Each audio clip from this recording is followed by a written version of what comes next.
વહાલા શ્રોતાગણો, આપ સૌ જાણો છો કે આજના વેબિનારનું આયોજન સુર સંવાદ રેડિયો સિડની દ્વારા કરવામાં આવેલ છે. મારું નામ અજય ત્રિવેદી છે અને વેબિનાર શરૂ થતા પહેલા થોડી સૂચના આપી દઉં. આપના વિડીયો કેમેરા અને માઇક્રોફોનને મ્યુટ રાખવામાં આવ્યા છે, તેથી પ્રોગ્રામની ઓડિયો અને વિડીયો ક્વોલિટી અમે તમારા ઘર સુધી પહોંચાડી શકીએ. આજના પ્રોગ્રામમાં 5 પેનલિસ્ટ છે જે વિશ્વમાં જુદા જુદા સ્થળે બેઠેલ છે.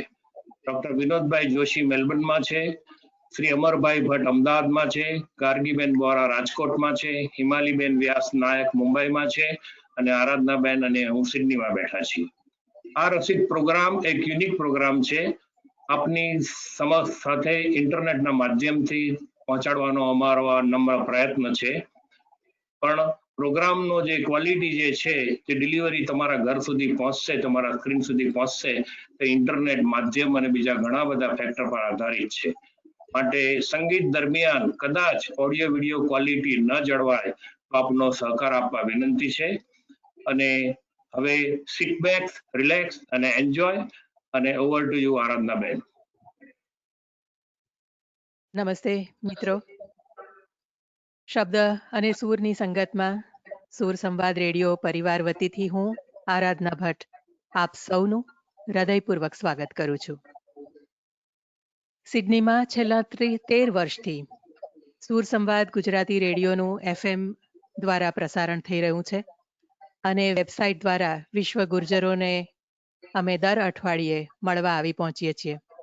આવતા અઠવાડિયે સૂર સંવાદ ગુજરાતી રેડિયો 14મા વર્ષમાં પ્રવેશ કરી રહ્યો છે, એટલે આજનો આ અવસર હું સૂર સંવાદને નામ કરું છું. મિત્રો, આજનો અવસર મંગલમય બન્યો છે આમંત્રિત કલાકારોથી. કલાકારોના આજનાની ઉપસ્થિતિ માટે હું એ સૌનું હાર્દિક સ્વાગત કરું છું. કોરોના વાયરસે આપણે માટે ઘણા બધા બારણાઓ બંધ કરી દીધા, પણ એની સાથે કેટલીક નાની નાની બારીઓ આપણને ખોલી પણ આપી છે. એના થકી આજે મેલબર્ન, સિડની, અમદાવાદ, રાજકોટ અને મુંબઈ વચ્ચે સેતુ રચાયો છે અને આ સેતુ લંબાયો છે છેક યુનાઇટેડ કિંગડમ, અમેરિકા અને ભારતના જુદા જુદા શહેરોમાં. આજે આપણી સાથે છે મૂળ ભાવનગરના, પણ હવે એમને અમે મેલબર્નના જ ગણીએ છીએ, ઓસ્ટ્રેલિયાના જ ગણીએ છીએ, એવા આપણા પ્રિય કવિ ડોક્ટર વિનોદ જોશી. નમસ્કાર. કવિ વિનોદ જોશી સાંપ્રત સાહિત્ય જગતનું ઉચેરું શિખર છે. ગત વર્ષે સૈરંધ્રીની ઉજાણી અને ઉજવણી સૂર સંવાદના મંચ પરથી અમે સિડનીમાં એમની સાથે કરી. એમના સર્જનોથી આપણે સૌ સુપરિચિત છીએ અને આમ તો ડઝનેક કે તેનાથી પણ વધુ સન્માનોથી તેઓ પોંખાયા છે, જે પૈકી કવિશ્વર દલપતરામ એવોર્ડ, ગુજરાત સાહિત્ય અકાદમીનો સાહિત્ય ગૌરવ પુરસ્કાર, નરસિંહ મહેતા એવોર્ડ વગેરે એવોર્ડનો સમાવેશ થાય છે. અમદાવાદથી આપણી સાથે છે સંગીત કાવ્યની હું જેમને એન્સાયક્લોપીડિયા કહું છું, તે આપણા પ્રિય સ્વરકાર અને ગાયક અમરભાઈ ભટ્ટ. નમસ્કાર. અમરભાઈએ શબ્દ ઉપર સ્વરના અભિષેકનું એક સરસ નવલું વિભાવન આપણને આપ્યું. કાવ્ય પ્રત્યેની એમની નિષ્ઠા, અભ્યાસ એમને એક સંવેદનશીલ સ્વરકાર તરીકે પ્રસ્થાપિત કરી આપે છે અને એ રીતે એ કવિઓના પ્રિય સ્વરકાર બન્યા છે. એમનો વ્યવસાય વકીલનો છે, જીવ સાહિત્ય અને સંગીતનો છે. સિડનીના ઘણા મિત્રોને યાદ હશે કે 2012માં એમણે સૂર સંવાદના મંચ ઉપરથી સુંદર કાવ્ય સંગીતની પ્રસ્તુતિ કરી હતી. મિત્રો, ઘણા સમયથી એટલે કે છેલ્લા કેટલાક વર્ષોથી મારું એક સ્વપ્ન રહ્યું છે અને તે એ સ્વપ્ન કે ગાર્ગી વોરા અને હિમાલી વ્યાસ નાયક જેવી યુવા ગાયિકાઓને અને ગુજરાતના યુવા ગાયકોને સિડનીના મંચ ઉપરથી લાઈવ પ્રસ્તુત કરું. એ સ્વપ્ન હજુ આપણે સાકાર કરી શક્યા નથી, પણ તે પહેલા આજે મને ખૂબ આનંદ છે કે વર્ચ્યુઅલ માધ્યમથી આજે આ બંને ગાયિકાઓ આપણી સાથે ઉપસ્થિત છે. ગાર્ગી વોરા રાજકોટ સ્થિત છે, BA વિથ સાયકોલોજી અને ત્યાર પછી સંગીત વિશારદ એમણે કર્યું. સાહિત્યિક પરિવારમાં એમનો જન્મ અને ઉછેર. ભાસ્કર વોરા આપણા ખૂબ પ્રખ્યાત કવિના એ પૌત્રી છે. એમનું કંઠ માધુર્ય એમની ગાયકીને ખૂબ હૃદયસ્પર્શી બનાવે છે. ઓલ ઇન્ડિયા રેડિયો અને દૂરદર્શનના તેઓ એ ગ્રેડના કલાકાર છે.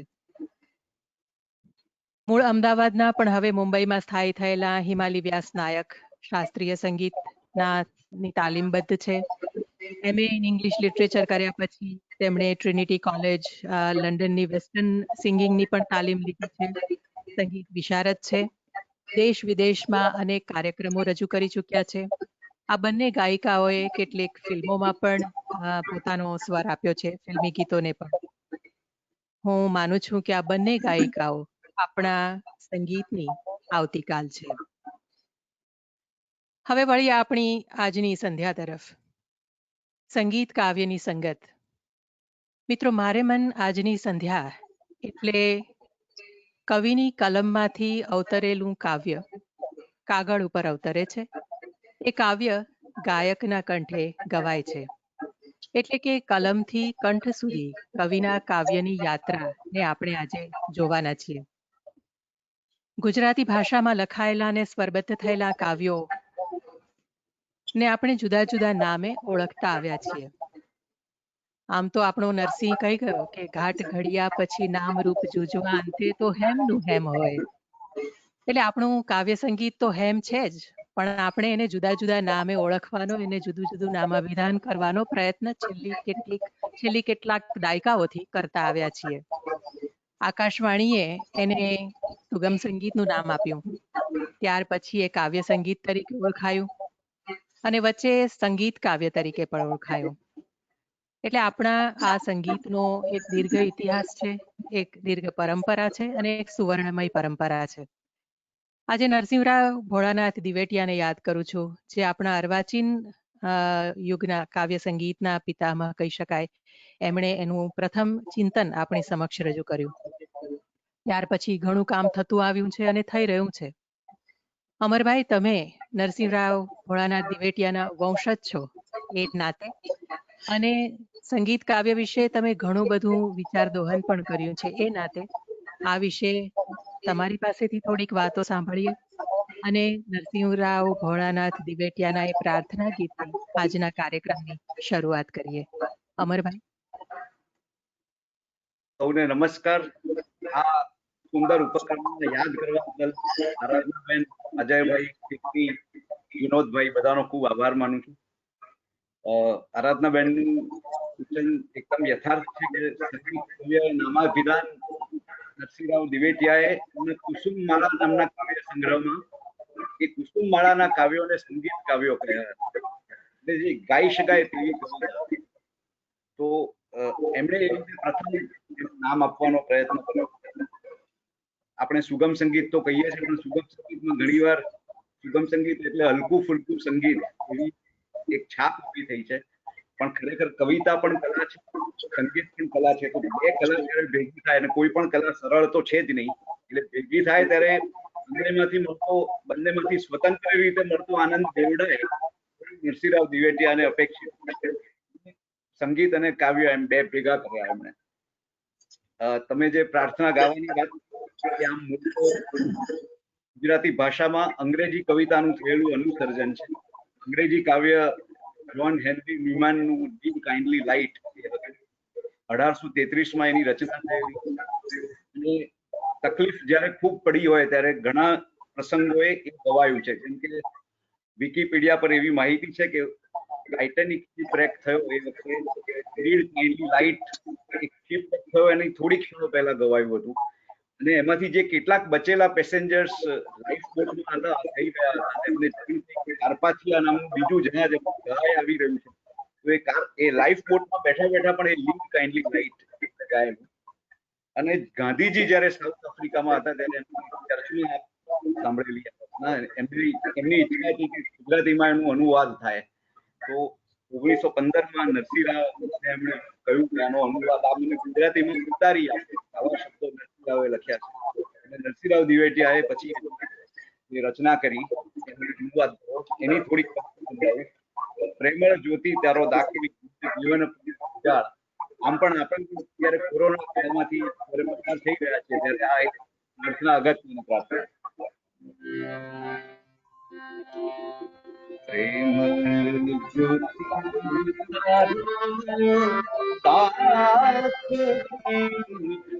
જીવન પ્રેમ જ્યોતિ તારો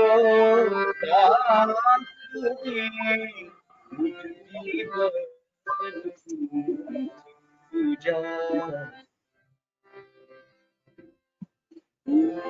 પડ્યું નિજ ધામથી ભૂને ઘેરે ઘર અંધાર માર્ગ સુझे ન ભોર રજની નિજ શિશુને સંભાળ મારો જીવન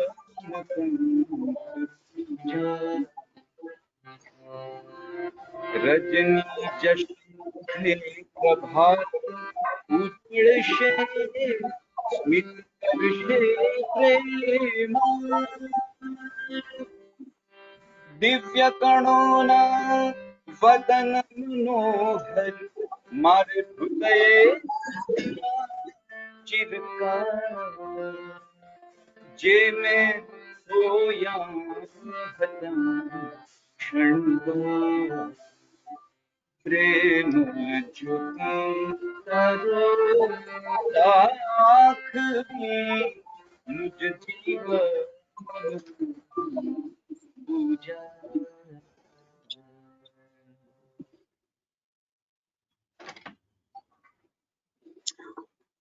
વાહ અમર, બહુ સરસ. નરસિંહરાવ દિવેટિયાના શબ્દો પણ જાણે બધા વતી એમણે લખ્યું હોય એવું લાગ્યું. આ કયો રાગ છે તો મને ખબર નથી, કદાચ માઢ છે. માઢ, મૂળ માઢમાં સ્વરાંકન છે, પરંપરાગત સ્વરાંકન છે. 1887માં કુસુમમાળાનું પ્રકાશન થયું. એમ ગણો કે સરસ્વતીચંદ્ર અને કુસુમમાળા બંને લગભગ સાથે જ એક જ વર્ષમાં સરસ્વતીચંદ્રનો પહેલો ભાગ અને કુસુમમાળા બંને એક સાથે પ્રકાશિત થયા. કુસુમમાળાના મુખપૃષ્ઠ પર કુસુમમાળાની નીચે કૌંસમાં સંગીત કાવ્યોનો સમુચ્ચય એવું લખેલું છે. એટલે સુગમ સંગીત જેને આપણે કહીએ છીએ એના માટેની સૌથી પહેલી સંજ્ઞા જ આ છે, સંગીત કાવ્ય. અને બહુ તાર્કિક છે. થોડીક સ્પષ્ટતા કરું કે સુગમ સંગીત એમ કહીએ એટલે દુર્ગમ સંગીત પણ હોઈ શકે એવો એમાંથી એક છેડો ઉપલે. ઘણી વાર સુગમ સંગીત દુર્ગમ હોય એવું પણ બને છે. એટલે દરેક વખતે સુગમ સંગીત એ સંજ્ઞા સાચી નથી. આપણે કાવ્ય સંગીત એમ કહીએ તો એ પણ અધૂરી સંજ્ઞા છે, કારણ કે કાવ્યને એનું પોતાનું સંગીત હોય છે. તમે અવસર પ્રફુલ્લ પુલકિત નિકુંજ જળ હળત પુંજ ચોપાસ અવિરત લસંત ભરપૂર વસંત અંતર રમંત મૃદુહાસ, આ કાવ્ય પંક્તિ બોલો એટલે એની સાથે એનું સંગીત પણ આપણને સંભળાય છે. એ કાવ્ય સંગીત છે. શબ્દ પોતે જ પોતાનું મ્યુઝિક લઈને આવે છે. તમે રણઝણ બોલો અને એની સાથે તમારી શ્રુતિ સક્રિય થઈ જાય. તમે ખરબચડું એવો શબ્દ બોલો કે એની સાથે સ્પર્શનું સંવેદન જાગતું થઈ જાય. એટલે શબ્દ સાથે જોડાયેલા આ બધા ઇન્દ્રિય સંદર્ભો છે અને એ રીતે શબ્દને એનું પોતાનું સંગીત છે. એટલે કાવ્યનો શબ્દ છે એ પોતાનું સંગીત લઈને આવે છે. એટલે કાવ્ય સંગીત એમ કહીએ અને પછી આપણે ગાઈએ તો એ પાછો જુદો મામલો થયો. તો હવે આપણે ગાઈએ છીએ અને લખાયેલું ગાઈએ છીએ એને વિશે કઈ સંજ્ઞા હોય તો એ સંગીત કાવ્ય છે. એટલા માટે કે ગવાતું ગીત એ ન તો માત્ર સંગીત છે કે ન તો માત્ર કવિતા છે, સંગીતનું માધ્યમ સ્વર છે અને કવિતાનું માધ્યમ ભાષા છે. બંનેના માધ્યમ જ જુદા છે. ગાયક ગાય છે ત્યારે જે ભાષાનો ઉપયોગ કરે છે એ સ્વરના માધ્યમથી ભાષાનો ઉપયોગ થાય છે. અને કવિ કવિતા લખે છે ત્યારે જે ભાષાનો ઉપયોગ કરે છે એ ભાષા સ્વરના માધ્યમથી લખાતી ભાષા નથી, એ એનું જુદું સ્વરૂપ છે. આપણે આ સમજતા નથી. મારી એવી ઘણા વર્ષોથી ઈચ્છા હતી. રચનાબેન, તમને અભિનંદન કે તમે એક સાથે કવિ, સ્વરકાર અને ગાયક એ ત્રણેયને ભેગા કર્યા. આપણે ત્યાં ત્રણેય ભેગા થતા હોય એવું ભાગ્યે જ બને છે, અથવા તો નથી જ બનતું. એને કારણે કવિને ગાવા માટે કેવી રચના લખી શકાય એની ખબર નથી. સ્વરકારને કેવી રચના સ્વરબદ્ધ કરવા માટે યોગ્ય છે એની ખબર નથી. અને ગાયકને કેવી સ્વરબદ્ધ થયેલી રચના ઉત્તમ રીતે ગાઈ શકાય એમ છે એની ખબર નથી. હું એક સામાન્યીકરણ કરું છું, જનરલાઇઝેશન કરું છું. અપવાદો તો ઘણા હોઈ શકે, પણ મોટે ભાગે આવું બનતું રહ્યું છે. અને એને કારણે આપણું સંગીત લોકો સુધી બહુ પહોંચતું નથી. તમે બંગાળી, રાજસ્થાની, મરાઠી આ સંગીત જોશો તો ખ્યાલ આવશે કે ત્યાં આ ત્રણેય સ્તંભ એક સાથે સક્રિય છે. બાઉલ ગાનારા, બાઉલ લખનારા અને બાઉલને કેન્દ્રમાં રાખીને એને સ્વરબદ્ધ કરનારા, એ બધા એક સાથે છે. આપણે ત્યાં એવું ઓછું બને છે. અને એને કારણે ગુજરાતી કવિતા અથવા ગુજરાતી સંગીત એટલે કે ગુજરાતી સંગીત કાવ્ય એ બહુ ઓછું પહોંચે છે. આ એક જિકર કરવી મને જ્યારે આજે આપણે એક આંતરરાષ્ટ્રીય ફલક પર મળી રહ્યા છીએ ત્યારે કરવી બહુ જરૂરી લાગે છે. અને સુર સંવાદ એના માટેનું બહુ જ ઉચિત કહેવાય એવું પ્લેટફોર્મ છે, એટલે આ વાત કરું છું. ગવાતો શબ્દ એ ગાવા માટે ન પણ લખાયો હોય. નર્મદે તો નરસિંહરાવથી પણ પહેલા એવું કહેલું કે ગીતને એટલે કે કાવ્યને અને રાગડાને કંઈ સંબંધ નથી. એના માટે રાગડા શબ્દ આમ થોડો તિરસ્કાર ભર્યો હશે એમ આપણે માની લઈએ, કારણ કે એને અભિપ્રેત નહોતું કે કાવ્ય ગવાવું જોઈએ. આપણા સમયના જ એક કવિ નિરંજન ભગત, એમણે પણ ગીતને અને ગાયકીને કોઈ સંબંધ નથી એવું કહ્યું છે. એમનું કિન્નરી નામે 1960માં પ્રગટ થયેલો જે કાવ્ય સંગ્રહ છે એમાંના બધા જ ગીત એમના કહેવા પ્રમાણે ગાવા માટે લખાયેલા નથી. પણ કાવ્યને અને ગાયકીને કોઈ દુશ્મનાવટ નથી. એનો સીધો તર્ક એ છે કે શબ્દને એનું પોતાનું સંગીત હોય છે. મારું બહુ જાણીતું ગીત કૂંચી આપો બાઈજી, એમાં આવતો કૂંચી શબ્દ એનું પોતાનું સંગીત લઈને આવે છે. એ જગ્યાએ ચાવી એવો શબ્દ પ્રયોજી શકાયો હોત, માત્રાઓમાં કોઈ ફેર ન પડત, ચાવી આપો બાઈજી એમ કહી શકાયું હોત. પણ ચાવી શબ્દમાં એ મ્યુઝિક નથી જે કૂંચીમાં છે. તો લખાયેલું કાવ્ય સ્વયં પોતાનું સંગીત સર્જે છે. એ અર્થમાં આપણે આને સંગીત કાવ્ય કહેવું જોઈએ. એટલે ગવાતી રચનાઓને માટે આપણે ત્યાં પ્રચલિત થયેલી સુગમ સંગીત સંજ્ઞા, જે મુખ્યત્વે તો આકાશવાણીએ પ્રચલિત કરી, એ પછીથી કાવ્ય સંગીત એવી સંજ્ઞા જે લગભગ બધાને પરિચિત છે, એ સંજ્ઞા પણ અધૂરી છે. આપણે એને સંગીત કાવ્ય કહેવું જોઈએ. અને આપણે તો આપણા આ કાર્યક્રમનું શીર્ષક પણ સંગીત કાવ્ય એવું રાખ્યું છે, સંગીત કાવ્યની સંગત. એટલે આ સંગત જે છે તે શબ્દની અને સ્વરની છે. આમ તો શબ્દ પોતે જ સ્વર છે. શબ્દનો એક અર્થ અવાજ થાય છે. સંસ્કૃતમાં શબ્દ એટલે અવાજ. લખાયેલો શબ્દ એ તો લિપિનો વિષય છે. અને આપણે લખાયેલું ગાઈએ છીએ એ લિપિની શોધ થયા પછીની બાબત છે.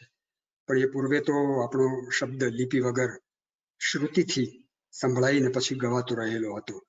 થોડુંક આપણે વિચારવું જોઈએ. મને લાગે છે કે આજે આપણે જે વાત કરવાની છે એ શબ્દ નિમિત્તે સંગીતની અને સંગીત નિમિત્તે શબ્દની, અને એને માટે ગાર્ગી, હિમાલી જેવા આ નવી જનરેશનના પ્રથિતયશ અવાજો અને અમર જેવો એક કવિતા અને સંગીત બંનેની સમજથી પ્લાવિત એવું કલાકાર. એટલે મને લાગે છે કે આ ગોષ્ઠી એ અર્થમાં આપણને સૌને તો ફળદાયી નીવડશે જ, કારણ કે આપણે આ એક સંવાદ રચી રહ્યા છીએ. ગાર્ગી રાજકોટમાં બેઠી છે, હિમાલી મુંબઈ બેઠી છે, અમર અમદાવાદ છે, અજયભાઈ અને આરાધનાબેન સિડનીમાં બેઠા છે, અને હું મેલબોર્નમાં બેઠો છું, અને આપણે વાત કરી રહ્યા છીએ. તો એનો એક આનંદ પણ છે કે આપણા અવાજો બધા એક સ્થળે ભેગા થઈ રહ્યા છે, અને આપણે એક સમ્યક એવી પ્રતીતિ કરી રહ્યા છીએ આપણા શબ્દ અને સ્વરની. પણ એ સાચી તો ત્યારે જોડાયેલી ગણાય જ્યારે કોઈ ગાય. એટલે હવે આમાં કોણ ગાશે અને કોણ વાત કરશે એ મારે કોઈકના ઉપર છોડી દેવું પડે. મારી વાત હું અહીંયા આટલી અટકાવું અને પછી પાછો હું બોલીશ કંઈક. અમરભાઈને વિનંતી કરું કે સંગીતમાં કાવ્ય અને કાવ્યમાં સંગીત વિશે થોડીક વાતો કરો, કારણ કે તમે કાવ્યના ઊંડા અભ્યાસી એવા એક સ્વરકાર છો. એટલે તમે જ્યારે કોઈક કાવ્યની પસંદગી કરો સ્વરાંકન કરવા માટે, ત્યારે તમે કઈ રીતે કાવ્યોની પસંદગી કરો છો અને પછી સ્વરાંકન કઈ રીતે થાય છે, અમને સાંભળવાની ઈચ્છા છે. અમરભાઈ.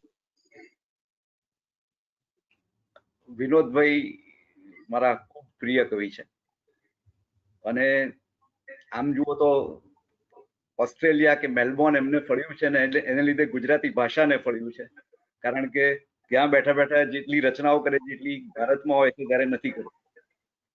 તો કવિતા જ્યારે સ્વરબદ્ધ કરવાની વાત આવે ત્યારે જુદા જુદા વિચારો હોય છે એની પાછળ. ઘણીવાર શબ્દ એનો એવો હોય કે લોક ઢાળ એને અનુરૂપ આવે, ઘણીવાર શાસ્ત્રીય રાગ એને અનુરૂપ આવે. અને ઓમકારનાથજી કહેતા હતા કે આપણા શાસ્ત્રીય સંગીતના મૂળિયા લોક સંગીતમાં છે. એટલે ભીમ પલાસી, ધાની, જોગ એ બધા રાગો તો આપણા લોક સંગીતમાં પણ જોવા પડે છે. ચારંગ રાગ ને બધા રાગો આપણા રાજસ્થાની લોક સંગીતમાં જોવા મળે છે. તો એ બધાનો ઉપયોગ કરીને શબ્દને અનુરૂપ શબ્દનો ભાવ વ્યક્ત થાય. એટલે જેવી રીતે અમે વકીલાતમાં શબ્દનું અર્થઘટન વાણીથી કરીએ છીએ, એવી રીતે અહીંયા સંગીતમાં શબ્દનું અર્થઘટન સુરથી કરવાનો પ્રયત્ન એક થતો હોય છે. વિનોદભાઈએ જે નામની વાત કરી, હમણાં હું એક યુરોપિયન સંગીત શાસ્ત્રી મેરી એન એલોય કરીને છે, એમણે યુરોપમાં પ્રચલિત આર્ટ સોંગ એના વિશે ખૂબ સરસ એક લેખ લખેલો. એમાં કહ્યું કે art song means a poem set to music. It is a perfect combination of music and literature. Composer uses music to embellish a poet's text and sometimes gives potential interpretation that were not in poet's words. એટલે શબ્દમાં જ્યારે એ અર્થ નથી, એ અર્થ સંગીતથી બહાર લાવવાનો એક પ્રયત્ન. એટલે કપાયેલા શબ્દ કરતા જેમ બોલાયેલો શબ્દ વધારે અસરકારક હોય એવું મને લાગે છે, એવી રીતે બોલાયેલ શબ્દ કરતા ગવાયેલ શબ્દ વધારે અસરકારક હોય. એટલે એ એક પ્રયત્ન કંઈક, કારણ કે જે કવિતા તમે વાંચો પઠનથી જ જો તમને આનંદ મળતો હોય તો પછી એને સ્વરબદ્ધ કરવાની જરૂરિયાત ઊભી ના થાય. પણ એમાં કંઈક વિશેષનો ઉમેરો કરવો હોય ત્યારે સ્વરબદ્ધ કરવાની આમ અંદરથી પ્રેરણા મળે. વિનોદભાઈના ઘણા કાવ્યો મેં એ રીતે સ્વરબદ્ધ કર્યા છે. ઘણા એવા સ્વરાંકનો છે જે અમે પરસ્પર ચર્ચીને એમના સૂચન મેળવીને કરેલા છે મેં સ્વરાંકનો. એટલે એ રીતે આખી પ્રોસેસ જુદી જુદી રીતે એક ગીત ફાઇનલ એનું આવે ત્યારે એવી રીતે થતું હોય છે. તો મને લાગે છે કે ગાયા વગર રહેવાય નહીં એવી જ્યારે અનુભૂતિ થાય ત્યારે શબ્દનું સ્વરાંકન થતું હોય છે. મારી પોતાની એ સર્જનની વાત છે.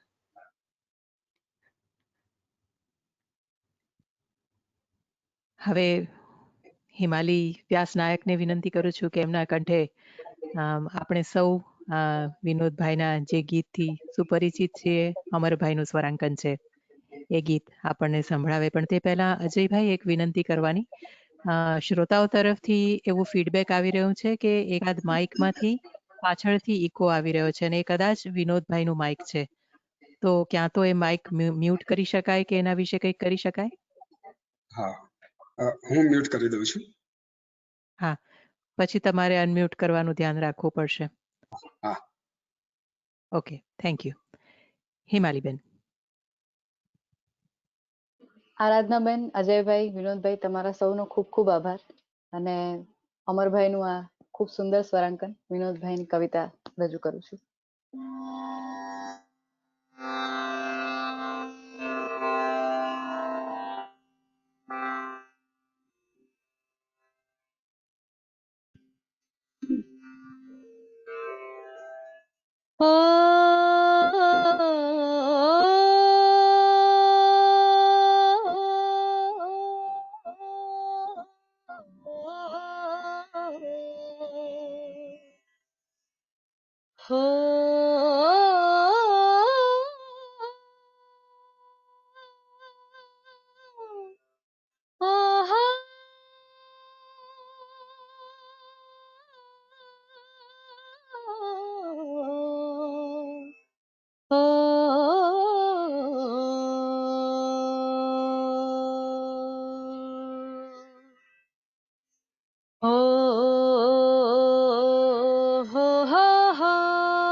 કૂચિયા પોબાઈજી,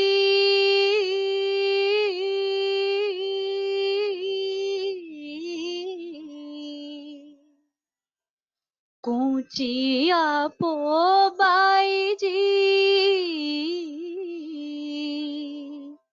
તમે કિયા પટારે મેલી મારા મૈયરની શરણાઈજી, હે મારા મૈયારની શરણાઈજી.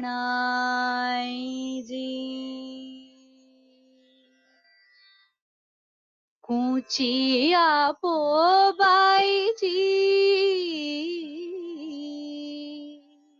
હે તમે કિયા પટારે મેલી મારા મૈયરની શરણાઈજી, હે મારા મૈયારની શરણાઈજી.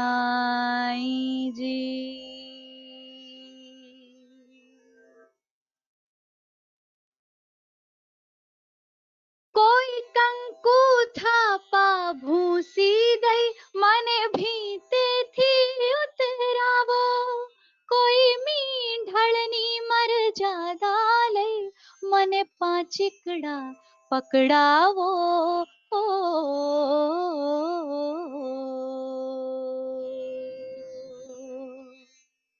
હો કોઈ કંકુ થાપા ભૂસી દઈ મને ભીતેથી ઉતરાવો, કોઈ મીંઢળની મરજાદા લઈ મને પાંચીકડા પકડાવો.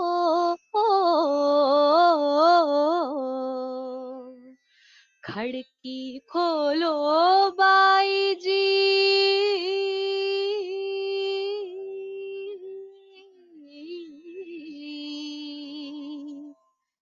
ખડકી ખોલો બાઈજી, હે તમે કિયા કટાણે પોખી મારા કલરવની કઠણાઈજી,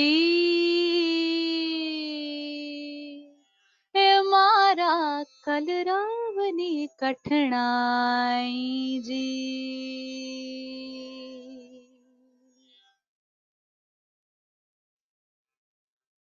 તમે ઘર ચોળામાં ઘૂઘરિયાળી ઘર વખરી સંકેલી, તમે જાણ્યા ભરીએથી મારી નદી હું પાછી ઠેલી ઓ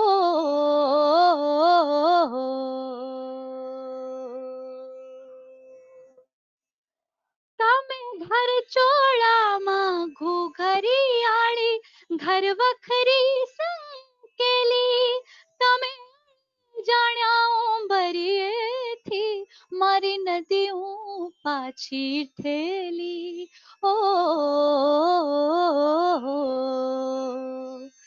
માર્ગ મેલો બાઈજી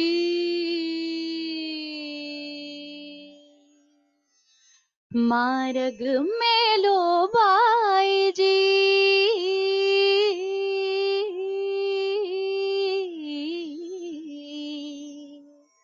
તમે કિયા કુહાડે વેડી મારા દાદાની વડવાઈજી એ મારા દાદાની વડવાઈજી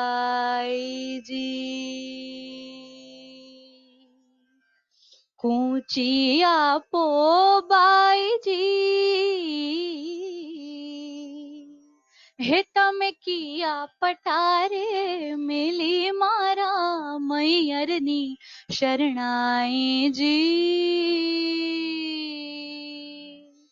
હે મારા મૈયરની શરણાઈજી હે મારા મૈયરની શરણાઈજી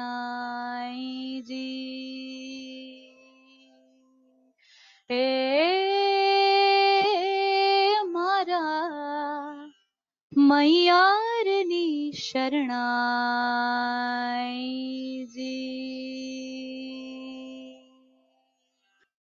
વાહ હિમાલી, વાહ મને વાહ લાગ્યું કે વાહ વાહ. તારું જ ક્રિએશન છે.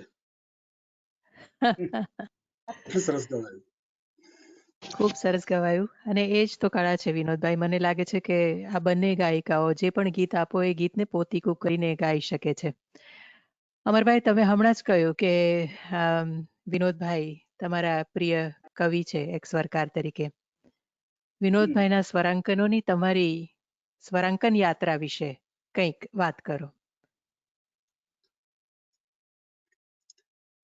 સૌ પ્રથમ શેમુભાઈએ વિનોદભાઈના ગીતોનો પરિચય કરાવેલો. એમનું એક ગીત એવો પાદરમાં દીઠો અમીય લાંબલો, એક શેમુભાઈએ મને સંભળાવ્યું ને કહ્યું કે જો આ ખૂબ, એ વખતે વિનોદભાઈ કદાચ 30-32 વર્ષના હશે. દક્ષેશ ધ્રુવ એમનું ખૂબ જાણીતું ગીત વિનોદભાઈનું, સાંભળીનો ટેકો ને ઓસરીની કોર, કણબીની છોકરીએ પાળ્યો રે મોર, મોર ટવકા કરે, એ થયેલું. એ પછી અમે એક કાર્યક્રમ કરેલો અમારી સંસ્થા તરફથી 1991 કે 92. એ કવિ કવિતા વાંચે એ જ કવિતા સ્ટેજ પરથી ગવાય, સ્પંદન કરીને અમારી સંસ્થા હતી એના તરફથી. એમાં મનોજ ખંડેરિયા, માધવ રામાનુજ અને વિનોદ જોશી એ કવિ પોતે હાજર રહેલા. એ વખતે એક રચના મારી, એ વખતનું સ્વરાંકન એટલે વિનોદભાઈનું મેં કરેલું પ્રથમ સ્વરાંકન તે આ કવિતા, આપી આપીને તમે પીછું આપો સજન, પાંખો આપો તો અમે આવીએ. એની થોડીક પંક્તિ સંભળાવું ને પછી ઊંચી આપો એ રીતે સિક્વન્સમાં બીજું છે. પણ વિનોદભાઈનું પ્રથમ સ્વરાંકન જે મેં કર્યું તે આપી આપી. આપી આપીને તમે પીછું સજન આપો તો આવીએ, આપીને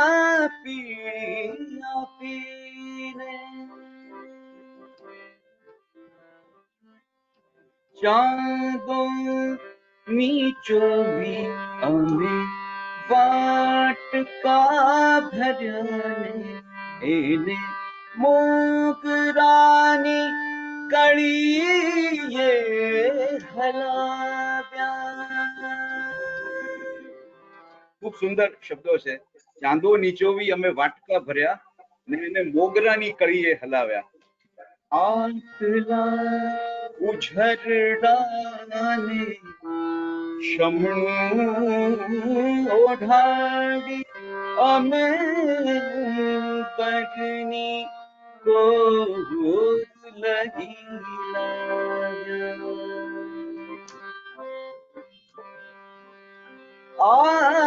આપી આપીને તમે ટેકો આપો સજન નાતો આપો તો અમે આવીએ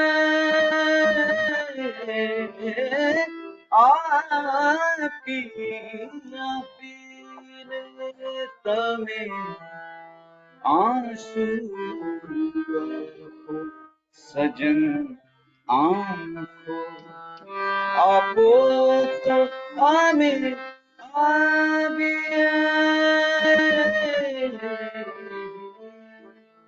આંખો આપો તો અમે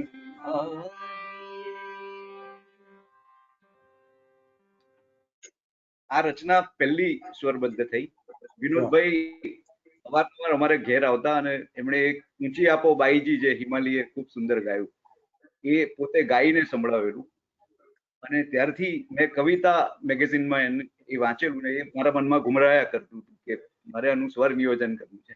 વિનોદભાઈએ પોતે પણ એ ખૂબ સુંદર ગાયું છે, એમનું પોતાનું સ્વરાંકન છે। ખરેખર તો એમની કવિતાના બીજા સ્વરાંકનોની જરૂરિયાત નથી કારણ કે પોતે જ પોતાના ગીતોના સ્વરાંકન, પણ એ સાંભળીને એમાં થોડાક જે સાંગીતિક અર્થઘટનો ઉમેર્યા મેં, એટલે વિનોદભાઈ જો સંભળાવે તો પછી હું ઊંચી આપો બાઈજીની સર્જન પ્રક્રિયા વિશે હું પણ કંઈક વાત કરું। મેં તો તારું સાંભળ્યા પછી હું લગભગ મારું ભૂલી ગયો છું એવું છે, પણ આછું પાતળું કાચું પાકું જે યાદ આવે ને એવું હું પણ મારી વિનંતી બધાને કે હું ગાયક નથી એ રીતે મને સાંભળવાનો છે, કારણ કે આટલા મોટા મોટા ગાયકો બેઠા હોય અને હું જે ગાઉં ને એ ગણગણાટ કહેવાય।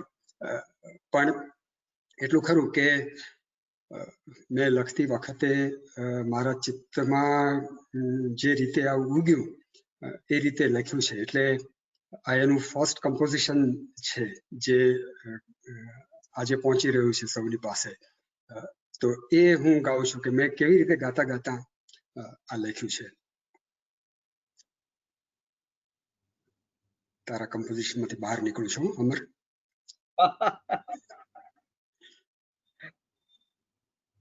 ઊંચી ઊંચી આપો બાઈજી,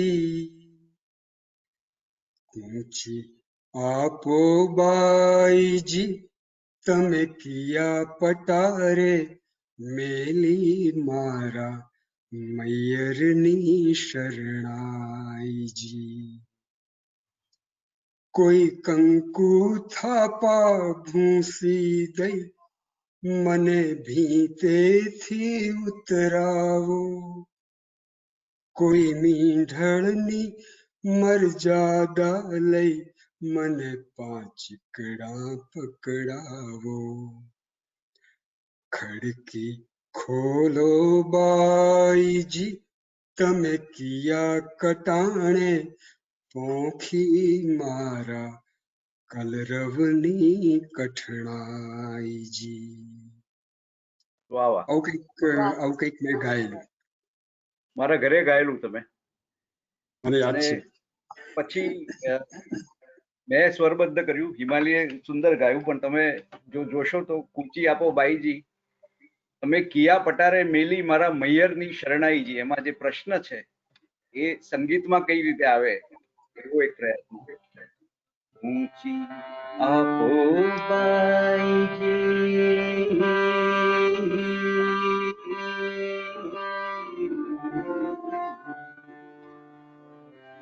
ઊંચી આપો બાઈજી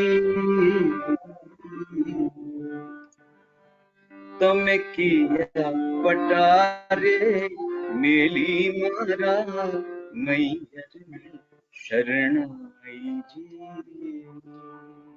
આજે પ્રશ્ન આવ્યો કયા પ્રકારે મેલી મારા મૈયરની શરણાઈજી, તો એ સંગીતમાં બીજી વાર જયારે શરણાઈ, હે મારા મૈયરની શરણાઈ, તમે જો ઉસ્તાદ બિસ્મિલ્લાહ ખાનની શરણાઈ સાંભળો તો હંમેશા નિષાદ પરથી ષડત પર, નીચી સા પર જતી હોય એવી શરણાઈ.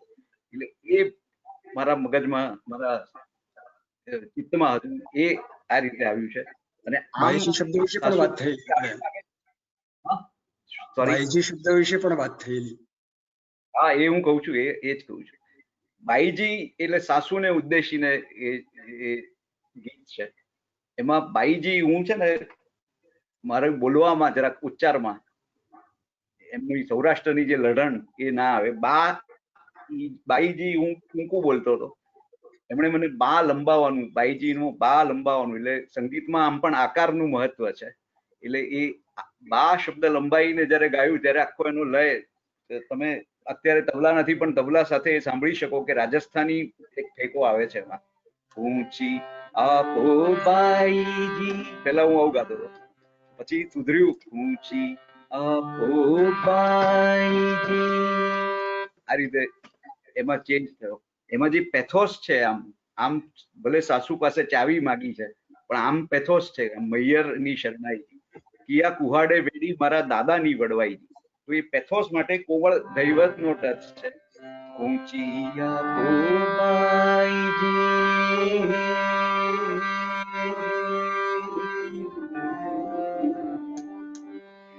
તમે કિયા કટારે મેલી મારા મૈયરની શરણાઈજી, હે મારા મૈયરની શરણાઈજી.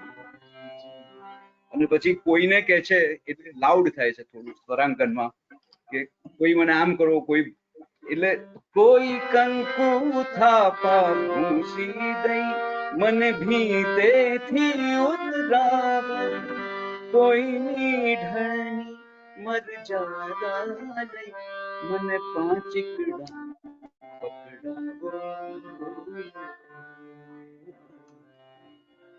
ખડકી ખોલો બાઈજી, તમે કિયા કટાણે ઓંખી મારા કઠણાઈજી. અને છેલ્લી પંક્તિ જે છે, મારગ મિલો બાઈજી, તમે કિયા કુહાડે વેડી મારા દાદાની વડવાઈ, એટલે વડવાઈ એક કપાય છે, એટલે એ ભાવ આપવા માટે એનું સ્વરાંકન તદ્દન જુદું છે.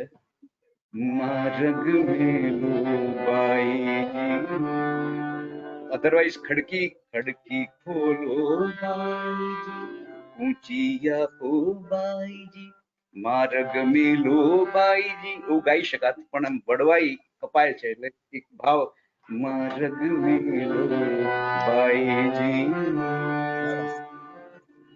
મારગ મેલો બાઈજી, તમે કિયા કુહાડે વેડી મારા દાદાની વડવાઈજી, હે મારા મૈયરની શરણાઈ. તો કવિને મળવાથી, આવા સંવાદો થવાથી સંગીતને તો લાભ જ થવાનો છે. એટલે જ મેં કહ્યું કે કવિ, સ્વરકાર અને ગાયક એ ત્રણેય જ્યારે જોડાય છે ત્યારે એનું બહુ ઉત્તમ પરિણામ આવે છે. ખરી વાત છે. આમ તો કવિનું ઓજાર કહો તો ઓજાર એ શબ્દ છે જેના દ્વારા એ કામ કરે છે. ભાષાના માધ્યમથી કવિ કલ્પનો, રૂપકો રજૂ કરીને આપણે કવિના સર્જક ચિત્તમાં એ આપણને પ્રવેશ આપે છે. આપણે આજે એક એવા કવિની સર્જક ચેતનામાં પ્રવેશ કરી રહ્યા છીએ જે એવું કહે છે કે એમને શબ્દ સાથે કે ભાષા સાથે કદી ફાવ્યું નથી. મારી સાથેના રેડિયો મુલાકાતમાં એમણે એવું કહેલું કે ભાષા સાથેનો એમનો સંબંધ એ લડાઈનો સંબંધ છે. અને છતાં એમની પાસેથી આપણને પ્રશિષ્ટ છંદોબદ્ધ સંસ્કૃતમય કાવ્યોથી માંડીને ગ્રામ્ય પરિવેશના લોક સંસ્કૃતિ, લોક જીવનનો લય ઢાળ, પકડતા એ ધબકતા કાવ્યો આપણને મળ્યા છે. કોરોનાએ એમને મેલબર્નમાં કેદ તો કર્યા, પણ એમની કલમ બંધ નથી થઈ. એમની કલમ, એમણે હમણાં જ કહ્યું તેમ, છેલ્લા થોડા દિવસમાં એમની કલમે 15 કાવ્યો અવતર્યા છે. સર્જકતા એમનો સ્વભાવ છે અને કવિ એક અચ્છા ચિત્રકાર પણ છે. એમની પાછળ આપણે આજે જે ચિત્ર જોઈ રહ્યા છીએ પાર્શ્વભૂમાં, એ કવિનું સર્જેલું રેતી ચિત્ર છે. મને લાગે છે કે આ ચિત્રાત્મકતા એમના કાવ્યોમાં પણ આપણે વાંચી શકીએ છીએ, સાંભળી શકીએ છીએ. અને આ જ ચિત્રાત્મકતા કદાચ એમના કાવ્યોનું ધ્યાન આકર્ષક બિંદુ મારે માટે બની રહ્યો છે. બીજી વાત એ છે કે એમના ઘણા બધા કાવ્યો સ્ત્રીલક્ષી કાવ્યો છે. આપણે હમણાં જે કાવ્ય સાંભળ્યું એ, અને તે ઉપરાંત અનેક કાવ્યો સ્ત્રીલક્ષી કાવ્યો છે. એટલે હવે કવિ પાસેથી, સ્વમુખેથી આપણે પોતાની સર્જકતા વિશે અને એમના કાવ્યો વિશે થોડી વાતો સાંભળીએ. વિનોદભાઈ, તમે મારી ભાષા સાથેની લડાઈનો મુદ્દો જે કર્યો, પ્રારંભથી જ મને એવું લાગ્યા કર્યું છે કે કવિતા લખવી એ મારા માટે જરાય જરૂરી નથી. એનું કારણ એક એ છે કે એ મારે ભાષામાં લખવી પડે છે, અને ભાષા એ મારી તમારી બનાવેલી છે. આપણા દ્વારા બનાવેલું જે કંઈ છે એ કદી શાશ્વત હોઈ શકે નહીં, એ ટકાઉ હોઈ શકે નહીં. એટલું જ નહીં, એ બદલાયા પણ કરે, અને એને આપણે જે અર્થો આપીએ એ પણ ચલિત હોય. હું ધારો કે સંગીતકાર હોત, હું ધારો કે ચિત્રકાર હોત, આ જે જોઈ રહ્યા છો એ ચિત્ર તો એક સામાન્ય પ્રયત્ન છે, પણ કોઈ સારો ચિત્રકાર હોત, રંગમાં કામ કરતો હોત, તો રંગ અને સ્વર જેવા કુદરતી માધ્યમો સાથે મેં કામ પાડ્યું હોત, જે ક્યારેય મરવાના નથી એવા એ માધ્યમો છે. શબ્દ તકલાદી છે.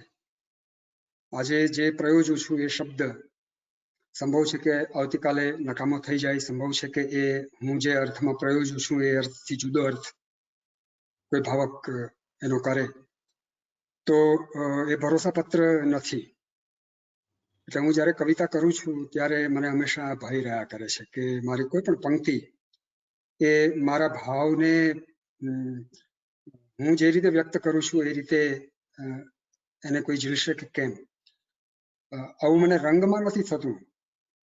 હું જે લીલો રંગ કે લાલ રંગ કે પીળો રંગ જોઉં છું એ જ બધા એ રીતે જુએ છે. એ જ રીતે હું નીચો સૂર કે ઊંચો સૂર કરું તો એ રીતે જ બધા સાંભળે છે. એમાં સર્વસંમતિ છે, શબ્દમાં સર્વસંમતિ નથી. એટલે મારો ભાષા સાથેનો આ ઝઘડો છે, પણ મારી એ મજબૂરી છે કે હું કવિ છું અને ભાષા સિવાય મારી પાસે કવિતા કરવા માટે તો કોઈ બીજું માધ્યમ છે જ નહીં. એટલે આ વાત હું એક આહ્વાન રૂપે પણ લઉં છું કે તો પછી મારો શબ્દ વધીને શું કરી શકે, કેટલા સુધી પહોંચી શકે. તો હું એને અર્થથી પણ આગળ, અર્થને ઓળંગી જાય એવી રીતે પ્રયોજી શકું કે કેમ, એ મારા માટે એક બહુ મોટી ચેલેન્જ. તો મને લાગ્યું કે મારે અર્થ આપવા માટે નથી લખવાનું, મારે ભાવ પહોંચાડવા માટે લખવાનું છે. કુંચી આપોબાઈજી મેં લખ્યું તો હમણાં આપણી પાસે એના સ્વરો આવ્યા, હમણાં આપણી પાસે એનું સંગીત આવ્યું, એની લયાત્મકતા આપણે સાંભળી. મને એવું જ લાગ્યું કે આ મેં લખ્યું જ નથી, કોઈ બીજાએ લખ્યું છે, અથવા તો લખ્યું જ નથી એ ગવાયું જ છે, અથવા તો ગવાયું જ નથી એ માત્ર અનુભવાયું જ છે. તો તમને શબ્દ અનુભવ સુધી જો પહોંચાડી શકે તો કવિતા સાર્થક થઈ ગણાય. એટલે મારો કવિતા કરવાનો મામલો આ પ્રકારનો છે. મેં બહુ જાજુ લખ્યું નથી. આરાધનાબેન કહ્યું એ પ્રમાણે મેલબર્નમાં હું આવું ત્યારે મારાથી ઘણું લખાય છે, એ વાત સાચી છે. સૈરંદ્રી પણ અહીં જ લખાયું, અને હમણાં ઘણા કાવ્યો મારાથી લખાયા. મને તો એવું લાગે છે કે જ્યારે મારું કાવ્ય કોઈ ગાય છે ત્યારે એ એનું જ કાવ્ય છે. હું તો એક સ્વરકાર પણ એક સર્જક છે, એક ગાયક પણ સર્જક છે એમ જ માનું છું.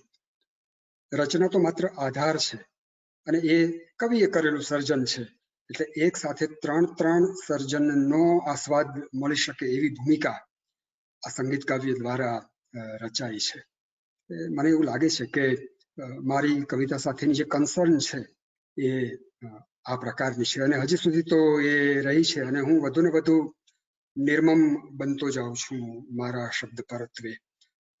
એટલે મને એનો કંઈ બહુ હરખ થઈ જતો હોય એ વ્યક્ત કર્યાનો એવું નથી. ઉલટાનું મને ઘણીવાર એવું લાગે છે કે આ મેં શું કર્યું, પણ કોઈને ગમે છે કે એના ભાવ સુધી એ પહોંચે છે ત્યારે મને એમ થાય છે કે આ મારી રંજાડ નથી પણ કોઈ ક્રીડા છે અને એનો આસ્વાદ કોઈક લઈ શકે છે તો એ ભલે લેતા, અને મારાથી આ થઈ શકે છે તો ચાલો હું કરું. તો આવી કંઈક નાનકડી મારી સર્જકતા છે.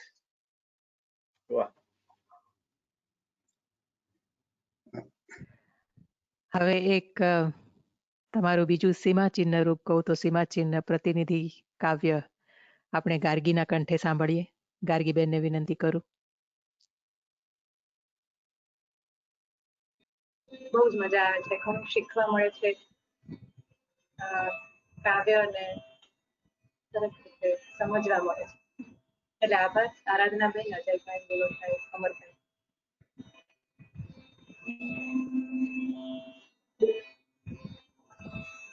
તમારું ખૂબ ગમતું સ્વરાંકન અને ગીત છે,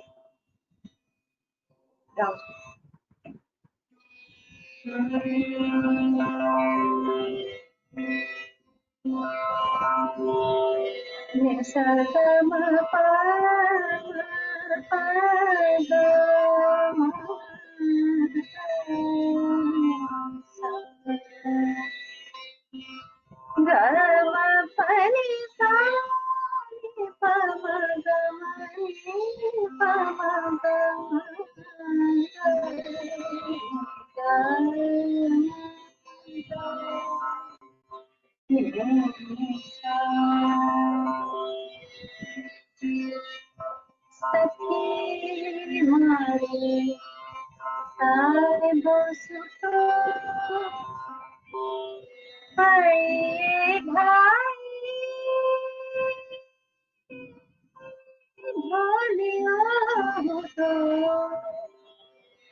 પહેરવા દોડી જાઉં સખી મારો સાહેબ સુતો.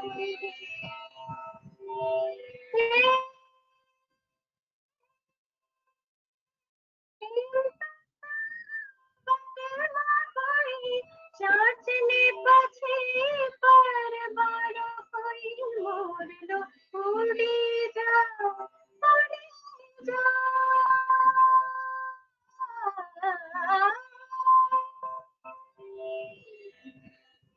એમ તો સારો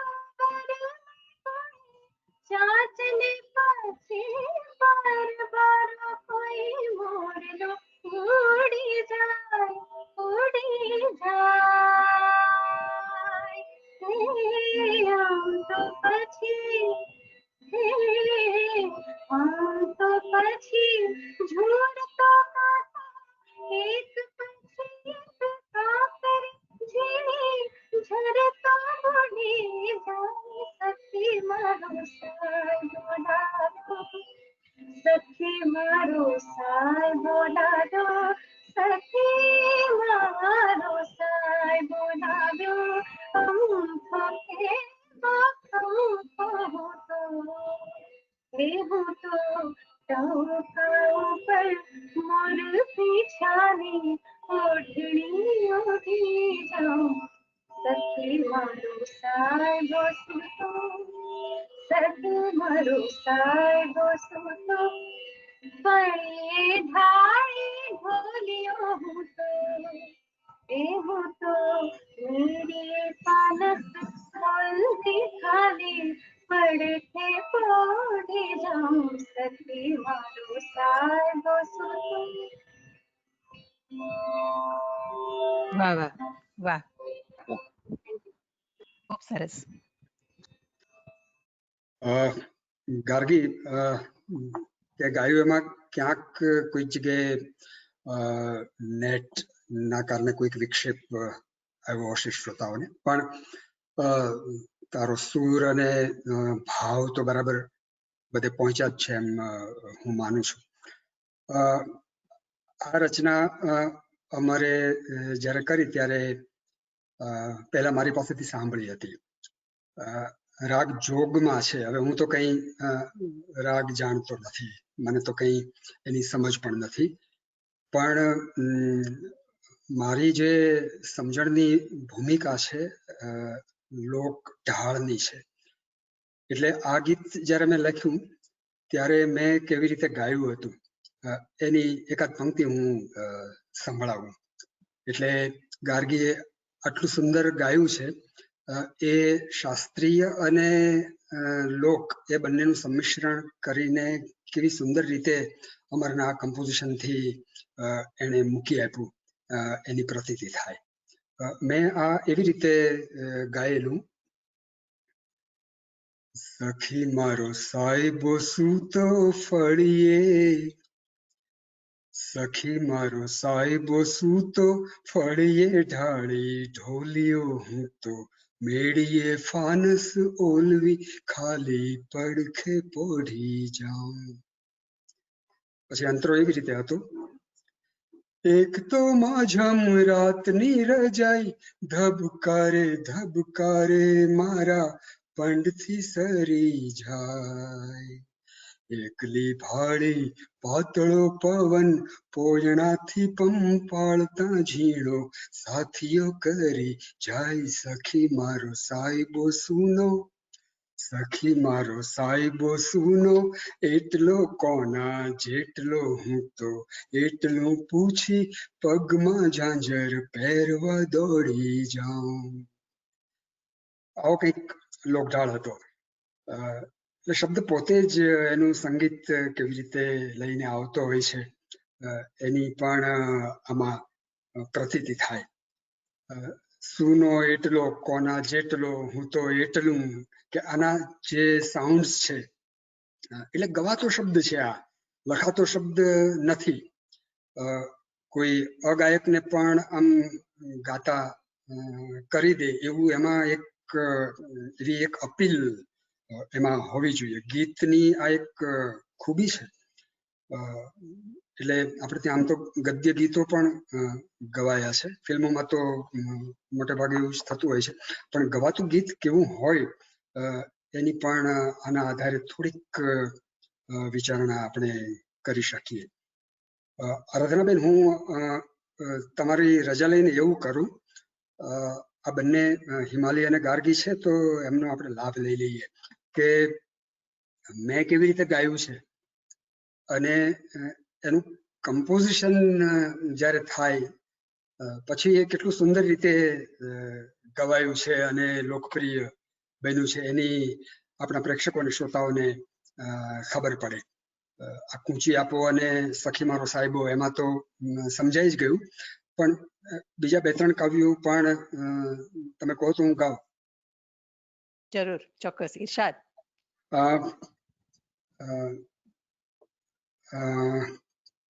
વાંકી રે કેડી અમારે હમણાં જ એનું કમ્પોઝિશન કર્યું છે અને હિમાલય બહુ સરસ ગાયું છે. હિમાલય તું ગાજે, હું જરા પેલા નબળું ગાઈ લઉં, પછી યોગ્ય રીતે તું ગાજે.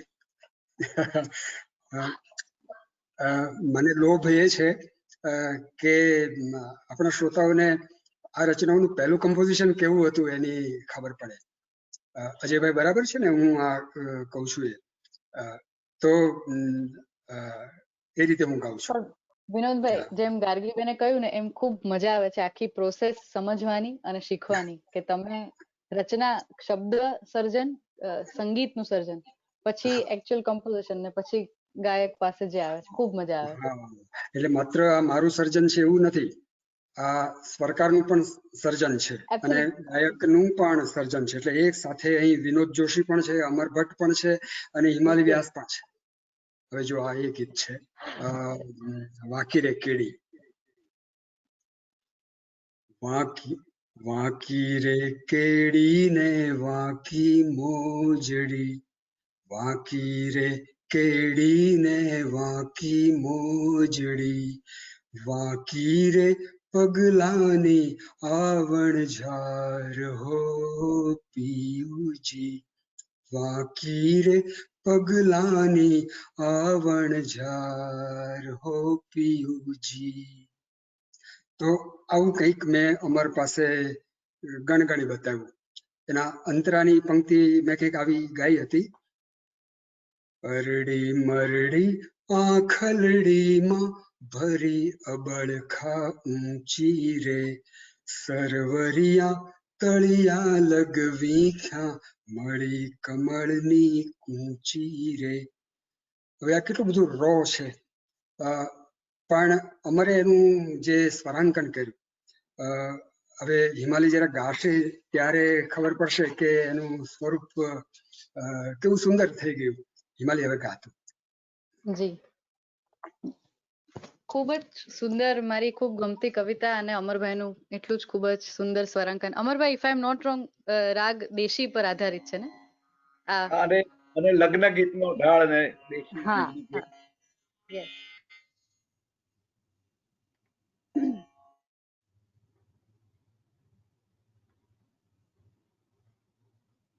દે રે ના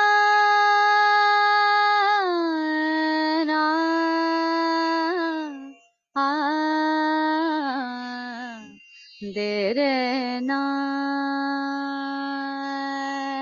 દે રે ના વાંકી રે કેડી ને વાંકી મોજડી,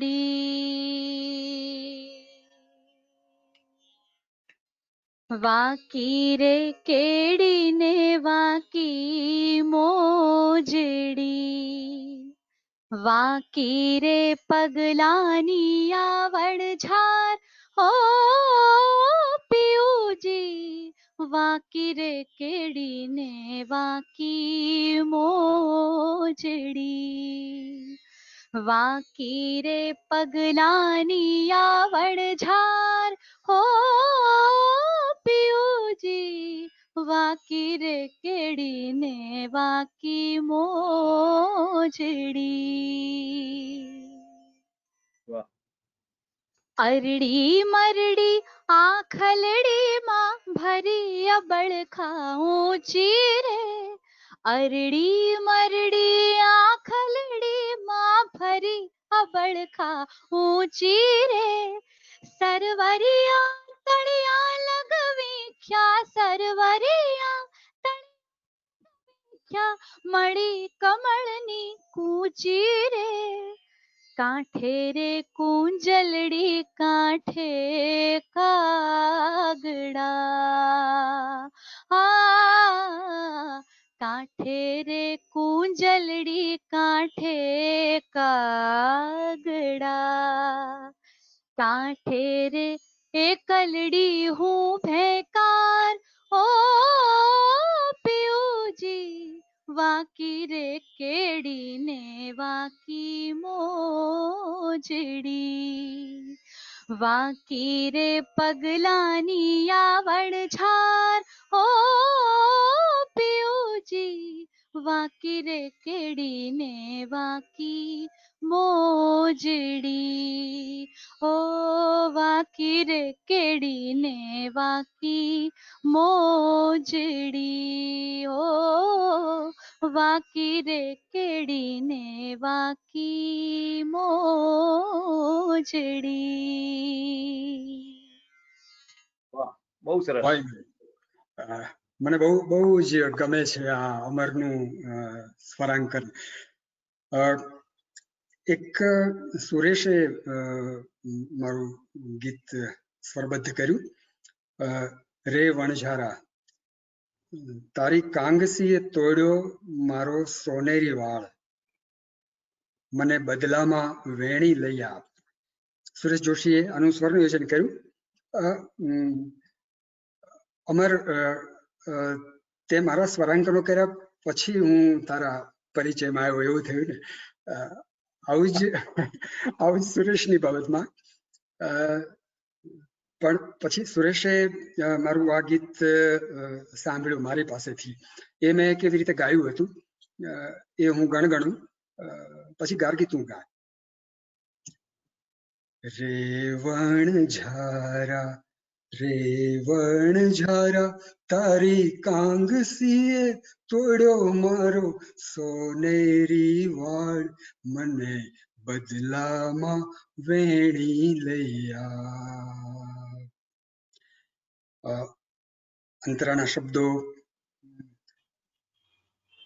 પાથરણા આપું તને આપું. સારું, હવે હા, પાથરણા આપું તને આપું પરવાળા, પૂનમ ઘોડીને પછી આપું અજવાળા. તારી કાંગસીએ તારી મોજડીએ તોડી મારી મોતીની પાડ, મને બદલામાં દરિયો લઈ આપ. હવે ગાર્ગી તું કા.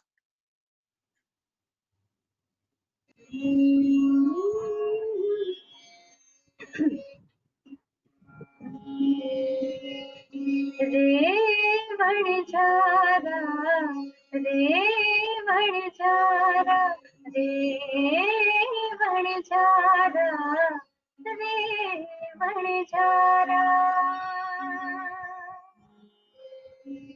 તારી કાંગસીએ તોડ્યો મારો સોનેરી વાળ, તારી કાંગસીએ તોડ્યો મારો સોનેરી વાળ, મને બદલામાં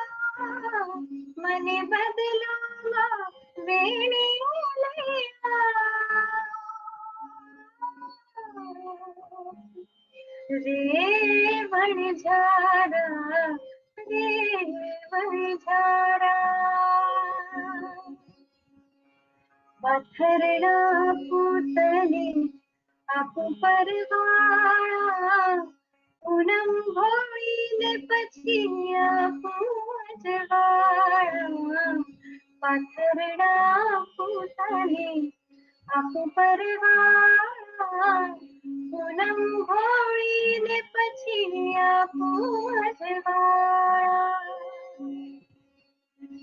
તારી મોજડીએ તોડી મારી મોતીની પાળ, તારી મોજડીએ તોડી મારી મોતીની પાળ.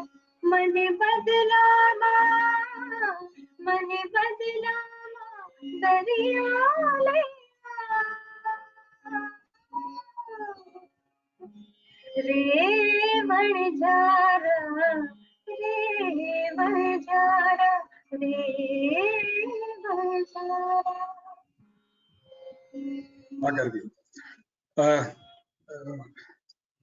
મને લાગે છે કે આપણા પ્રેક્ષકો ઘણા સહૃદય અને સહનશીલ પણ છે કે તમે આટલું સરસ ગાઓ છો, એની સાથે સાથે મારું ગાવાનું પણ નિભાવી લે છે. એક સુધીર ઠાકરનું કમ્પોઝિશન છે. હવે એ મેં કેવી રીતે ગાયું છે, મારી રચના હું કેવી રીતે ગાતો હોઉં છું અને એ કેવી રીતે પછી સ્વરકાર ગાય છે અને પછી કેવી રીતે ગાયક પ્રસ્તુત કરે છે, બહુ રસપ્રદ મામલો છે આ. તું મીંઢળ જેવો કઠણ ને હું નમણી નાડા છડી, તું શિલાલેખનો અક્ષર ને હું જળની બારાખડી. ખાલી મુખડા પૂરતું જ આપણે એ રાખીએ, કારણ કે આપણો સમય ધીમે ધીમે હવે સમાપ્તિની તરફ જઈ રહ્યો છે. પછી ગાર્ગી ગાશે, પછી હિમાલય અને અમર પાસે પણ એક એક પંક્તિ આપણે ગવડાવીએ અને પછી આરાધનાબેન અને અમર કંઈક વાત કરશે. હજી હિમાલય અને ગાર્ગીએ પણ કંઈક કહેવાનું છે, તો હું ગાઈ લઉં આ પંક્તિ. તું મીંઢળ જેવો કઠણ, તું મીંઢળ જેવો કઠણ ને હું નમણી નાડા છડી, તું શિલાલેખનો અક્ષર ને હું જળની બારાખડી. ગાર્ગી. તું મીંઢળ જેવો ગાવાનું છે. હા, આ છે ને નિક્ષાબેન નું મને યાદ છે. મારે ગાવાનું છે કે આ સુધીરભાઈ નું મને કદાચ ખ્યાલ છે ગાવાનું. મરી ગાશે. સુધીર ઠાકર નું જે છે. સુધીર ઠાકર. તું મીંઢળ જેવો કઠણ, તું મીંઢળ જેવો કઠણ ને હું નમણી નાડા છડી, તું શિલાલેખનો અક્ષર, ઓ તું શિલાલેખનો અક્ષર ને હું જળની બારાખડી, તું મીંઢળ જેવો કઠણ ને હું નમણી નાડા છડી, તું શિલાલેખનો અક્ષર, ઓ તું શિલાલેખનો અક્ષર ને હું જળની બારાખડી, તું મીંઢળ જેવો કઠણ.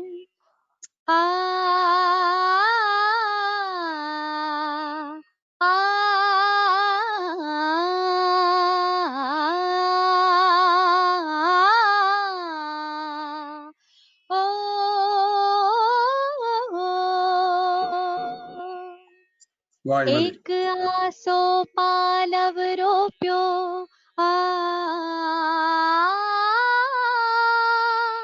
એક આસો પાલવ રોપ્યો, તે આસો પાલવ ફળીએ રોપ્યો, તોરણમાં હું ઝૂલી, તું અત્તરની શીશી લઈ આવ્યો, પોયણમાં હું ખીલી, તું આળસ મરડી ઉભો, ઓ તું આળસ મરડી ઉભો ને હું પડછાયામાં પડી, તું મીંઢળ જેવો કઠણ ને હું નમણી નાડા છડી, તું શિલાલેખનો અક્ષર ને હું જળની બારાખડી, તું મીંઢળ જેવો કઠણ. વાહ, અમર, હમણાં તે મને વાત કરેલી થોડા દિવસ પહેલા, તને ગમે તે મને ગમે, એનું કંઈ તે સ્વરાંકન કર્યું છે. મને એમ હતું કે ગાર્ગી જો પેલું ખડકી ઉગાડી ગાય તો એ આખું ડિસ્ક્રિપ્શન કવિતાનું બહુ સરસ છે વિનોદભાઈ. હા સરસ. હા હા. ખડકી ઉગાડી હું તો અમથી ઊભી હતી, મુને એમાં જે ઉંમર લઈ ચાલ્યો બજારમાં. બજારમાં એક પછી એક દુકાન ને જે એમાં છેલ્લે ક્લાઇમેક્સ છે ને એમાં કવિતામાં જે તમે છોડ્યું છે એ મેં કઈ રીતે એની કઈક વાત આઈ થિંક તમે મને લાગે છે કે જો કવિતા વાંચો ને પછી ગાર્ગી ગાય ને એક પઠન ને એક ગાન એવું કરીએ. હા, પણ કવિતા તો મારી પાસે અત્યારે છે નહીં. એ સરસ કમ્પોઝિશન છે. ઐશ્વર્યાએ બહુ સરસ ગાયું છે, મેં એ સાંભળ્યું. હું એ જે મને યાદ આવે છે એ સંભળાવું છું. ખડકી ઉઘાડી હું તો અમથી ઊભી હતી, મુને ઉંબર લઈ ચાલ્યો બજારમાં. પહેલી દુકાને એક તંબોળી બેઠો, તંબોળી ખવડાવે પાન, કેસરનો કાથો વળી ચાંદનીનો ચૂનો, ઉપર મેરે તોફાન. આમ તેમ જોતી હું તો અમથી ઊભી હતી, લાલ છાંટો ઉડ્યો રે શણગારમાં, મુને ઉંબર લઈ ચાલ્યો બજારમાં.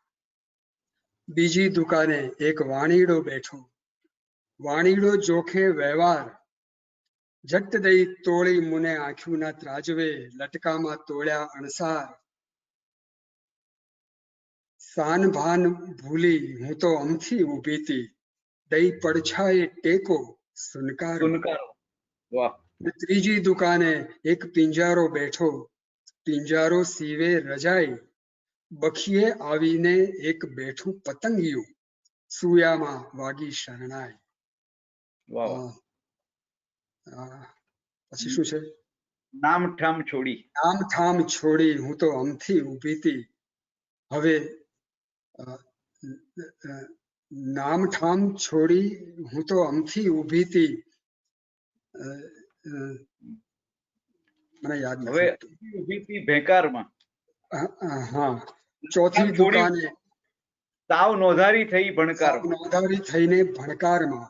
ને ચોથી દુકાને એક રંગારો બેઠો, રંગારે ઘોળ્યા અજવાસ, સૂરજ વાટીને એને ઓર્યા રે સામટા, ઉપરથી રેડું આકાશ. ઝૂમ થાતી, રૂમ થાતી હું તો અમથી ઊભી હતી. હવે અમથી ઊભી હતી એકારમાં, હજી અડધે ઊભી હતી એકારમાં, મને ઉંબર લઈ ચાલ્યો. પછી મેં છોડી દીધું છે. આ એકાર શબ્દ ઘણાએ સરખો નથી ગાયો, પણ તે બરાબર ગવડાયો છે ઐશ્વર્યા પાસે. એંકાર એવું પણ કોઈ ગવડાવેલું છે. પણ શબ્દ કેવો શુદ્ધ ગવાવો જોઈએ એની પણ પ્રતીતિ સ્વરકાર અને ગાયક બંનેને એ હોવી જોઈએ. અને આ કવિ જે રીતે છૂટી જાય છે, મને ઉંબર લઈ ચાલ્યો, પછી ક્યાં એ એક ઓપન એન્ડેડ એન્ડલેસ એવી રીતે આખી કવિતા જે રીતે ખુલી જાય છે. એકવાર બજારમાં પહોંચ્યા અને આટલું બધું જોયું, રોમાન્સ જોયો, પછી ક્યાં એમ. And that you could do in your composition. એ મેં બજારમાં છેલ્લે નથી ગવડાવ્યું. કોણ ગાશે? ગાર્ગી હિમાલી? Gargi, I think.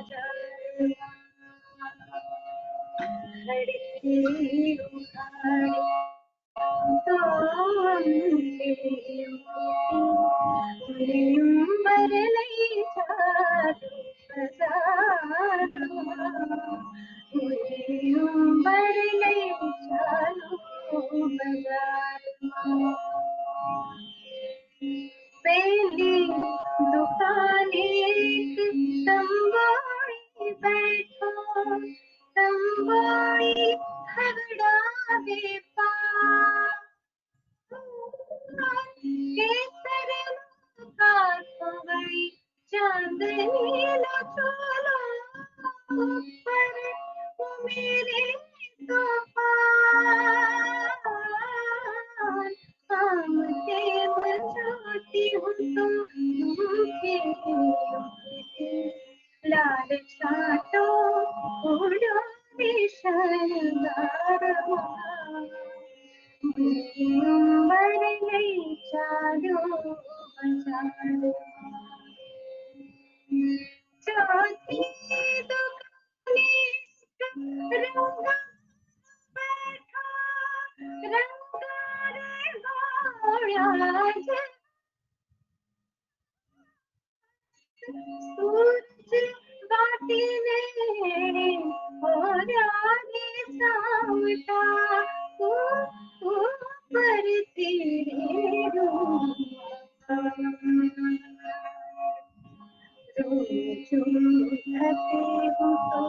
હવે અમથી તારમાં હજી સડધે ઉભેતી કારમાં ઉંબર લે ચાલો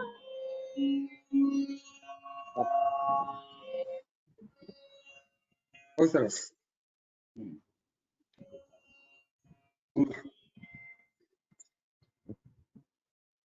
હવે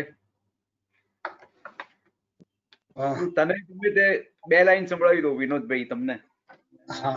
એ મેં ગાયું નથી, પણ આમ મેં ગણગણેલું જરા, પણ બહુ ફની છે. મેં જે રીતે ગણગણ્યું હતું એ તો, પણ હવે આપણે ઓનેસ્ટ રહેવું જોઈએ એટલે હું આમ એ કરી દઉં. પેલા બાળ ગીતો સાંભળ્યા હોય ને સ્કૂલમાં અને એ રીતે, ને એવી રીતે કંઈક એ ટ્યુન માઇન્ડમાં સેટ થયેલો.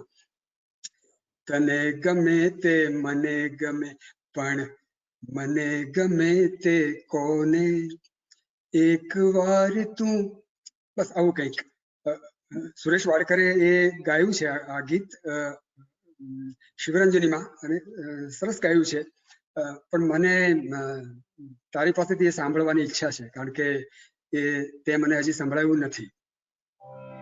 આમાં તને ગમે તે મને ગમે એટલે તને ગમે ના જે સ્વરો છે એ જ મને ગમે ના રાખ્યા છે. એટલે તને ગમે તે મને ગમે એવું આવે એટલા માટે. તને ગમે તે મને ગમે પણ મને ગમે તે કોને તને ગમે મને ગમે પણ મને ગમે તે કોને એક વાર તું મને ગમે એક વાર તું મને ગમે મને જ પૂછી જો ને તને ગમે મને ગમે મને ગમે તે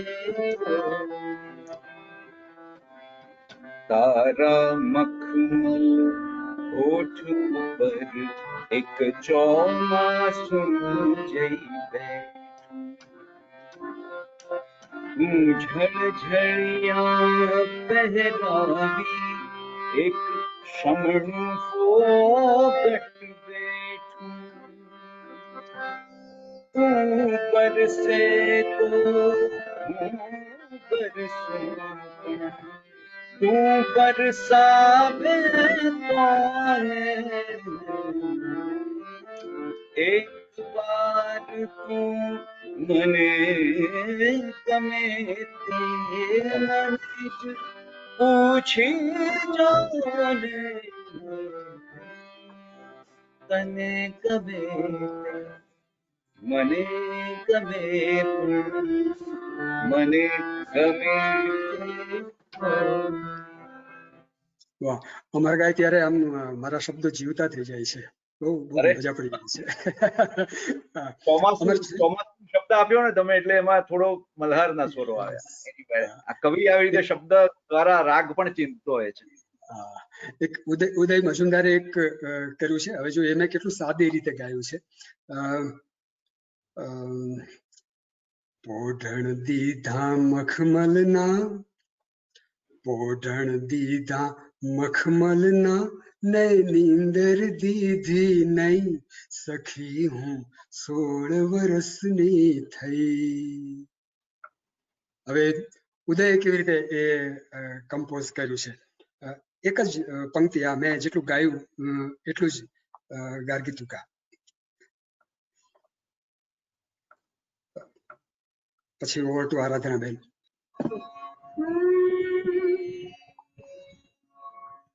પોઢણ દીધા મખમલના ને, નિંદર દીધી નહીં, પોઢણ દીધા મખમલના ને, નિંદર દીધી નહીં, સખી હું 16 વર્ષની થઈ, સખી હું 16 વર્ષની થઈ, પોઢણ દીધા મખમલના. મને એ વાતનો બહુ જ આનંદ છે કે મારા એક જ ગીતના એકથી વધારે સ્વરનિયોજન થયા છે. એટલે મારો શબ્દ જુદી જુદી રીતે ક્રિએટ થયો છે એમ મને જાણવા મળ્યું એનાથી. અને જે શ્રેષ્ઠ સ્વરકારો હોય એ સૌ સુધી મારો શબ્દ પહોંચ્યો. એટલે ઘણીવાર એવું પણ બને કે તકલાદી શબ્દ એ કોઈ પારસમણીના સ્પર્શથી જેમ એની આભા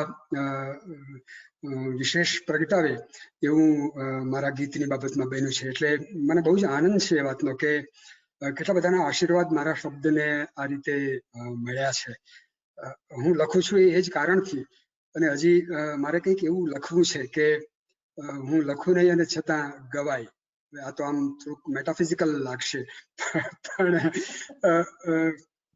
તમે બધા જયારે ગાઓ છો ત્યારે મને એવું જ લાગે છે કે આ મેં લખ્યું નથી, પણ એ તમારા સ્વરથી મારા સુધી પહેલી વાર પહોંચી રહ્યું છે. મને બહુ આનંદ છે એ વાતનો.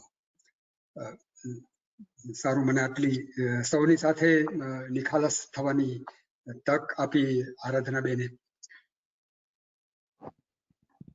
વિનોદભાઈની બધી વાતો સાથે આમ તો સંમત થવાય એમ છે, સિવાય કે એક મને લાગે છે વિનોદભાઈ જ્યારે શબ્દ ટકોરાબંધ ન હોય ત્યારે બહુ આગળ ચાલતો નથી. એટલે શબ્દ જે આટલો બધો આગળ ચાલ્યો છે એ ટકોરાબંધ હોય એનો પુરાવો છે. આપણે આજની સંધ્યાનું સમાપન કરીએ તે પહેલા આજની બે ગાયિકાઓને એમના પ્રતિભાવો આપવા વિનંતી કરું. હિમાલી વ્યાસનાયક અને ગાર્ગી વોરા. ગાર્ગીબેન પ્લીઝ, તમે near છો. મને આખું આપણે ચર્ચા થઈ રહી હતી ત્યારે સ્કૂલ યાદ આવી ગઈ કે એમાં જે આપણા ગુજરાતીના શિક્ષક કાવ્યને સમજાવતા હોય તો એ યાદ આવ્યું. પણ આજે સ્વરાંકન એટલે વિનોદભાઈ અને અમરભાઈ જે રીતે વાત કરતા હતા કે વિનોદભાઈ આ રીતે વિચાર્યું છે ઢાળ, અને અમરભાઈ એને જ ધ્યાનમાં રાખીને આગળ સ્વરાંકન કર્યું છે.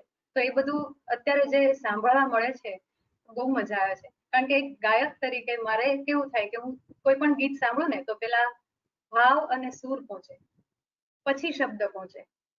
મારે એવું થાય છે નોર્મલી, પણ બંને સાથે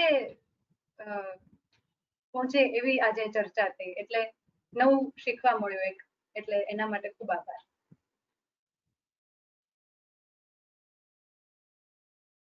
હિમાલી. ગાર્ગીબેનની વાત સાથે હું એકદમ સંમત થઉં છું કે ખૂબ શીખવા મળ્યું. આજનું આ આટલું જે સુંદર પ્રયોજન છે એમાં એક જર્ની જાણે અમે લોકોએ આખી એક્સપિરિયન્સ કરી હોય એવું લાગ્યું કે શબ્દનું સર્જન, એના ઉપરથી એનું સ્વરાંકન અને પછી એ ગાયકના કંઠમાં કેવી રીતે આવે. એટલે આઈ થિંક આજે જે શ્રોતાઓ જોડાયા છે એમની માટે તો ખરું જ, પણ અમારા લોકો માટે પણ એક એડ્યુટેનમેન્ટ જેવો કાર્યક્રમ હોય એવું લાગ્યું. સંગીતની સાથે સાથે ઘણું બધું શીખવા મળે એવા બહુ ઓછા આયોજનો પ્રયોજનો થતા હોય છે, અને આજે આમાં એનો હિસ્સો બનવાનો મોકો મળ્યો એની માટે ખૂબ મજા આવી. અને થેન્ક યુ તમને બધાને, આરાધનાબેન, Vinodbhai, Ajaybhai, અમરભાઈ, ગાર્ગીબેન, all of you. અરે હિમાલી, મજા આવી. બહુ જ મજા આવી. કાર્યક્રમમાં સમય તો ખૂબ ઝડપથી નીકળી ગયો. મને લાગે છે કે હવે આપણે કદાચ આનો પાર્ટ 2 કરવો પડે, વિનોદભાઈ, એવું લાગી રહ્યું છે. સમય ઓછો પડ્યો છે, તેમ છતાંય ઘડિયાળનો કાંટો આગળ વધે છે. તેથી સૂર સંવાદ આયોજિત આ સુરીલી સાંજ આપણા સૌ માટે યાદગાર બની રહેશે એનો મને વિશ્વાસ છે. આ સંવાદને સાર્થક બનાવનાર આપ સૌ ચારે કલાકારોનો હૃદયપૂર્વક આભાર માનું છું. તમને સૌને વંદન કરું છું.